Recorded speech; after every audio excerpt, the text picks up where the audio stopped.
is the untiring John Chambers, a man of many talents and a global technocrat. In his 2 decades of running Cisco, Chambers transformed the computer networking startup into a dominant global tech company, growing its revenues from $1.2 billion to nearly $50 billion by the time he stepped down as CEO in 2015. Today, as a venture capitalist and a tech leader, Chambers has been promoting the broader development of both US and India as startup nations to harness the power of technology, especially as the decade of AI truly begins, which he believes will be the most fundamental tech change ever, greater than the internet and cloud combined, and one that will bring India and the US closer. Chambers is currently the chairman of the US-India Strategic Partnership Forum, which through its network of more than 400 global companies fosters closer public-private sector collaborations along the Indo-US corridor.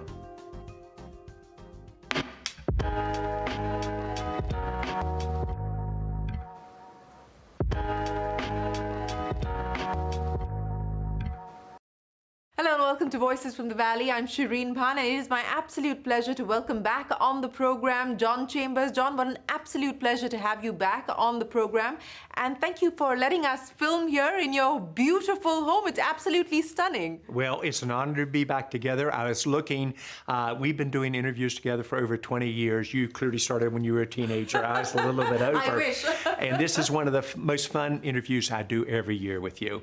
It's also unique looking at the Valley. You see San Francisco, Silicon Valley, Oakland, San Jose, and it's kind of, if you will, the birthplace of the new generation of startups and of high tech leading the world. So a fitting place to be. A fitting place to be. And speaking of startups and high tech, the Wall Street Journal has a front page today on comparing what you did with Cisco and what's happening at Nvidia today. Yes. And Cisco was in 2000 the most valued company in the world on the back of the big transition that we saw then with the internet. And that's what we're seeing happen with Nvidia becoming the most valued company. As people draw these comparisons, yes, what's going through your mind? Well, first of all, it shows you that technology moved from something that the techies did to impacting every one of our lives. So with the internet, changing the way you work, live, learn, and play, when I said that in '93, most people said, no, it's techies talking. It clearly did. As you watch, there's new generations of leaders about every 10 or 20 years. And I think it's very healthy. So it's Cisco for the internet, then about 4 or 5 players for the cloud, and now Nvidia is clearly leading in terms of AI. And they're kind of like the indication of the infrastructure of AI. If you want to know how AI is doing, look at how fast Nvidia is growing. And it is growing great. What is it, 540% in the last 2 years. What is also going through is the parallels. The parallels in terms of it changing our lives, changing the future of companies. If you weren't an internet company in the mid-90s, major players like Fidelity wouldn't even invest in your stock. Yeah. Today, if you're not into AI and if you haven't got a good AI strategy well in implementation, investors won't invest in your company, even if you're a manufacturing company or a semiconductor company, et cetera. The pace of change, however, is different.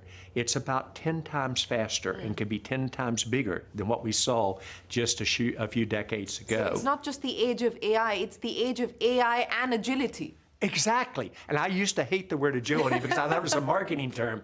But you've got to be agile and you've got to be able to adjust. And so if you watch a startup company today as an example, during the internet era, and even as quickly as 5 years ago, it would take you 2 years to build your product, a year to get 5 or 6 really good references, $1 million run rate, 2 more years to get to 5 million run rate. That was a unicorn in India or in the US coming. Today, you build the product in 1 to 3 months, you get your customer references, $1 million run rate the next quarter, and you're going to hit a $5 million run rate probably in 18 months, maybe 12. That speaks to change, but it isn't just going to be the startups that do this, not just your young Turks that you've been sponsoring. Congratulations for how many years now? 22. 22, wow.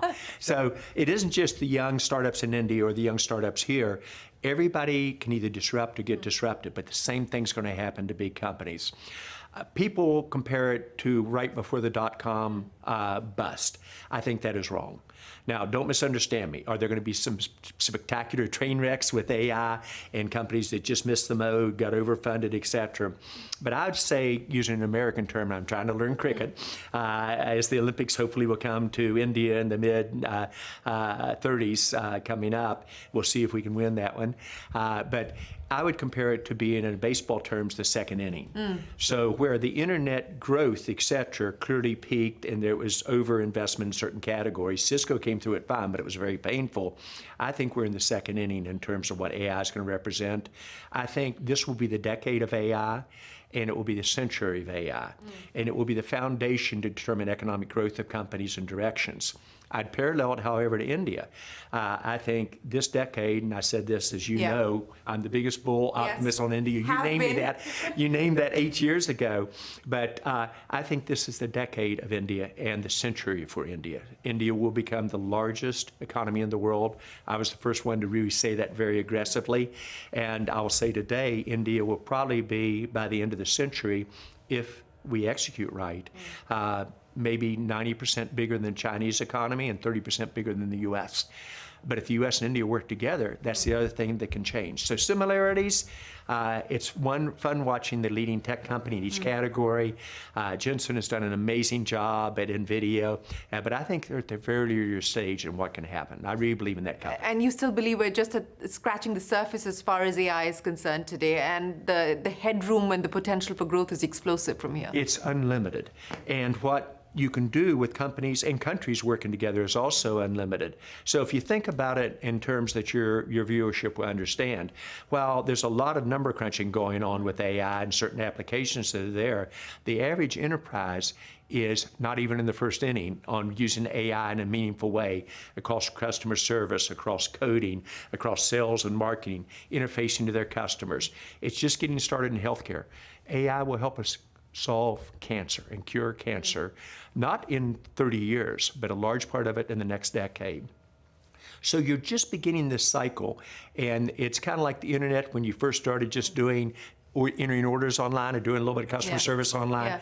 That was just the beginning. It will peak many years from now, and then we'll see what's next. You know, speaking of what's next, John, and since you are a big believer in what AI can potentially do as far as the economy is concerned, you're putting your money where your mouth is, and you're investing in a whole bunch of AI-driven startups, about 20-odd companies in your portfolio, which are AI companies, essentially. What's most exciting about what they're attempting to solve for, what they're attempting to do? Now you've hit what I love. I love being a part of the internet, and together we change the world, the way you work, live, learn, and play. The next thing I want to do in my life, from the business side, is get startups going around the world, but especially in the U.S. and India, and getting a unique balance there in terms of how the market evolves. So what I'm doing now, I believe startups and small companies getting bigger will be where the entire job growth comes in India and in the U.S. And large companies in total, because of productivity and part of AI, will probably not in total add headcount. So it speaks to the strength of each state in India or the state in the US, 50 in the US, 29 in India. You've got to have startups really driving through it. What am I most excited about? I have 20 startups. 5 of them are really young. But out of the other 15, 9 are already unicorns, which is very unusual for a small fund. We've had 3 of the top exits in the last 2.25 years out of the market selling to strategics. As you know, it's been a terrible year, terrible 2.5 years for venture capital, lowest returns they've seen in 10 years. But with Pensando being sold to AMD, Lisa Su, I really believe in her big time and her vision for AMD. OpenGov being sold to Cox Communications. And then we're recently Dedrone on defense industry, probably the largest transaction that's been done in the defense industry, being sold to Axon. Also was fortunate enough to get Rubrik, one of the top 5 IPOs that are occurring. So I love startups. I love growing them. I love now watching others learn. And I met 2 of my top startups, interesting enough, Unifor and Safe Security, at your session in India with MIT, where they said these are the hottest startups going on in the industry. They turned out to be tremendously successful. So what I'm doing now, I watch for a business market in transition combined with a new technology. AI as a technology or cybersecurity. I then bet on the CEO for she or he to say, here's where I'm going to go, here's my vision, who wants to be coached. I then go straight to customers. I'm a enterprise person. So I usually know the customers well. I say, what do you think of this company? Is it really differentiable? Is their culture similar to ours, et cetera?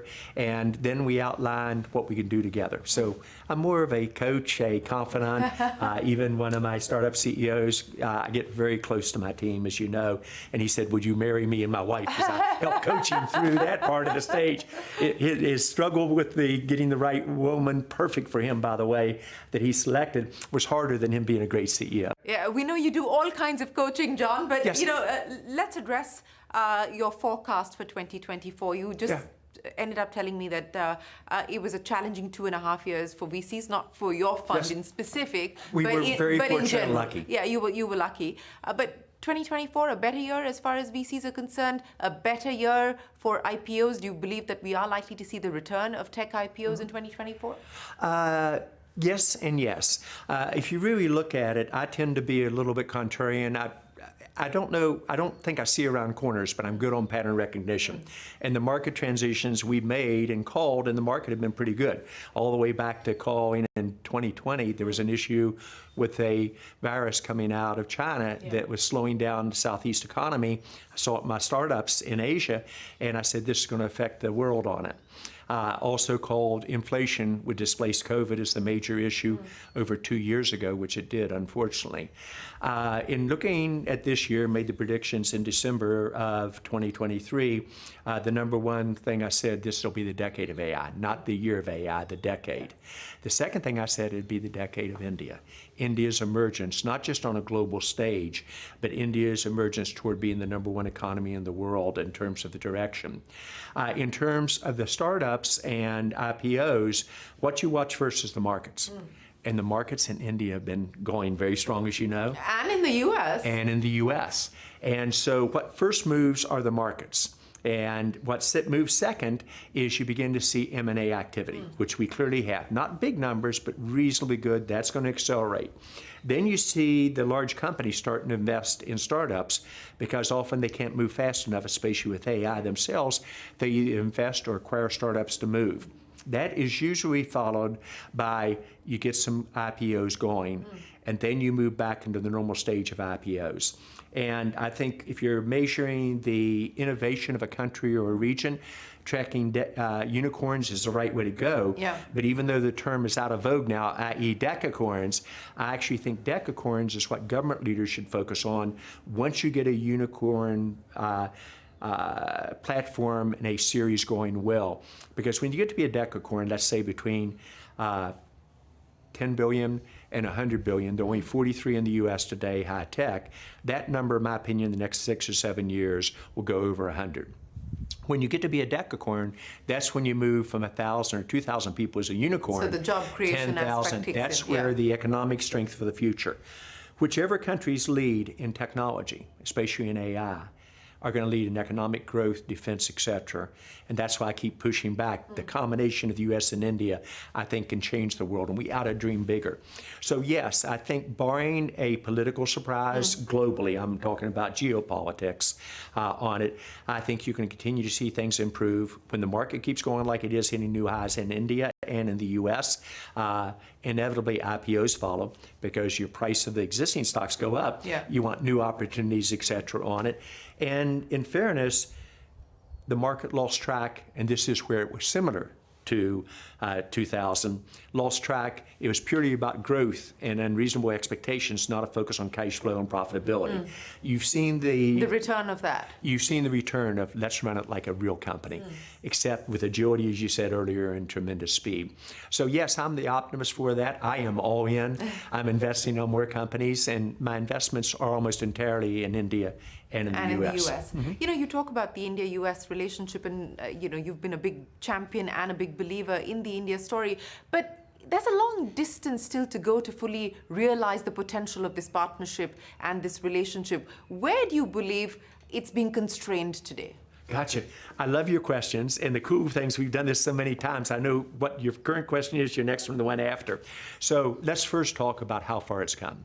When we outlined in Gujarat, and 2017. I think you were actually there. We talked about major projections that nobody thought were possible. That was in front of Prime Minister Modi.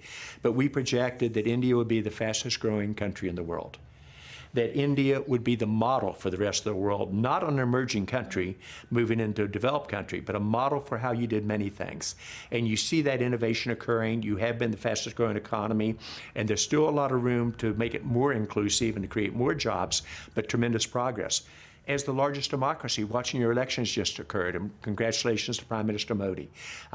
It was a smooth election. There was no issues in the market, and I think that's a model for the rest of the world's democracy to follow. And now you're seeing the country lead in innovation. My challenge is don't be satisfied with just what we're doing. We've got to dream bigger in terms of the overall approach. So this is what I really think about in terms of where we are today. I think we've got to look at where we go. I do think it will be the century for India. I think it will be also the decade for India. And if we do it right by the U.S. and India working together in a partnership that's never been done before. And while there's good progress, I was just at the U.S.-India Strategic Partnership Forum session in Washington, and with the Democrats and Republicans there, the only thing they agree upon, and they both laughed about it, is the partnership with India. Yeah. But it is the ability to dream. But then let's take the dreams bigger and say, how do we do something no one's ever done before? How do we not only say we have the tightest relationship, and I think President Biden and Prime Minister Modi said it well. They said this is the defining strategic partnership for the 21st century. And what we decide to do as countries will determine the economic future, I think, of a global economy, especially the democracies. But I think we need to dream bigger. Why not do something no one else has done? Like what? Let's think of an industrial policy between our two countries. And I normally don't believe in government getting involved, but to your point, this is moving so fast, and you got to be agile. Why wouldn't we outline an unbelievable goal?